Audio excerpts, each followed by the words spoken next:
Azalduko zuen lehenengo eta behin zelan izan den erabilitako prozesua orain datorren astelehenean burutzen den prozedimentu honetan. Hasteko esan beharra dago ez dela lan erraza izan, alde batetik kategoria beraiek sailkatzeko eta beste alde batetik sarituen beraiek aukeratzeko. Prozesu guztia hasi izan otsailaren lehenengo abostaldian, hilonen hasieran herriko elkarte guztiei gutun bat bidali genien, hautagaiak eskatuz. Epe hori amaitu zanean, jaso genituen aurkeztutakoak eta otsailaren 23an epaimahaia bildu egin zen.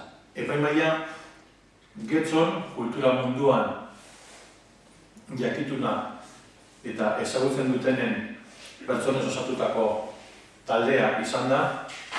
Pertsona horiek bereziki, espreski hauek izan dira: Eugenio Gandiaga, Conrado Muguerza, Rafa Vila, Miguel Moyano, Unai Lorreaga idazlea, Josean Llorente, Manu Alkiza kulturretzeko zuzendaria eta ni neu Koldeturbe kultura zinegotzia. Kategoriak egia esan kultura bera kontzeptu zabala dalako oso zaila izan da sailkatzea, eta gainera, alkateak esan duen moduan momentu honetan, eta nik uste dut inoiz baino gehiago momentu honetan Getxo oso aberatsa dalako kultur produzio honetan.